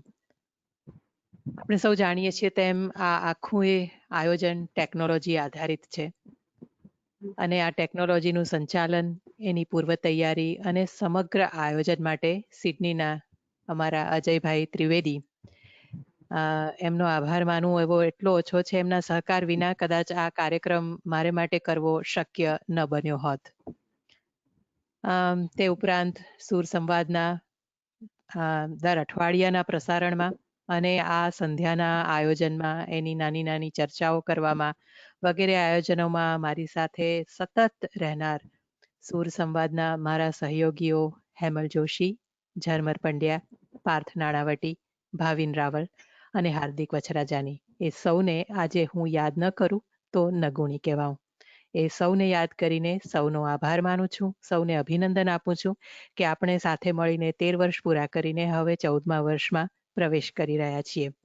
ખૂબ સરસ. બીજી એક નાનકડી વાત, આમ તો નાનકડી ન કહેવાય, તેમ છતાંય આવતા અઠવાડિયે એટલે કે 13મી ઓગસ્ટે આપણે આજે જે કવિને ઉજવ્યા એમનો પ્રાગટ્ય દિવસ આવી રહ્યો છે. એટલે આજે આપણે છૂટા પડીએ એ પહેલા વિનોદભાઈને જન્મદિવસના ખૂબ ખૂબ વધામણા આપું છું, શુભકામના વ્યક્ત કરું છું અને ઈશ્વરને પ્રાર્થના કરું છું કે આપણને આવા જ કાવ્યો આવી રહેલા દાયકાઓ સુધી મળતા રહે અને કવિ નિરામય આયુષ્ય ભોગવે એવી પ્રભુને પ્રાર્થના કરીને આજના કાર્યક્રમનું સમાપન કરું છું. બીજું એ પણ કહું છું કે આપ સૌ ચારે કલાકારોને અમારું આગોતરું ઈજન છે. મને વિશ્વાસ છે કે આપણે આ મહામારીમાંથી જલ્દી બહાર નીકળીશું અને પછી કોઈક એવા આયોજનો કરી શકીશું જેનાથી તમે સૌ અહીંયાના સિડનીના રંગમંચ ઉપર સદેહે અમારી સમક્ષ કાર્યક્રમો રજૂ કરી શકો અને આવી શકો. આજે સો બી ઇટ. આમીન. ફરીથી આપ સૌનો ખૂબ આભાર માનું. આ કાર્યક્રમમાં જોડાનાર સૌ શ્રોતાઓનો પણ ખૂબ ખૂબ આભાર વ્યક્ત કરું છું અને આ રીતે ક્યારેક ફરી મળવાનું થાય એવી પણ એક નાનકડી ઈચ્છા છે. જી વિનોદભાઈ. અજયભાઈ, આ કાર્યક્રમ પછી જોઈ શકાશે? કાર્યક્રમનું રેકોર્ડિંગ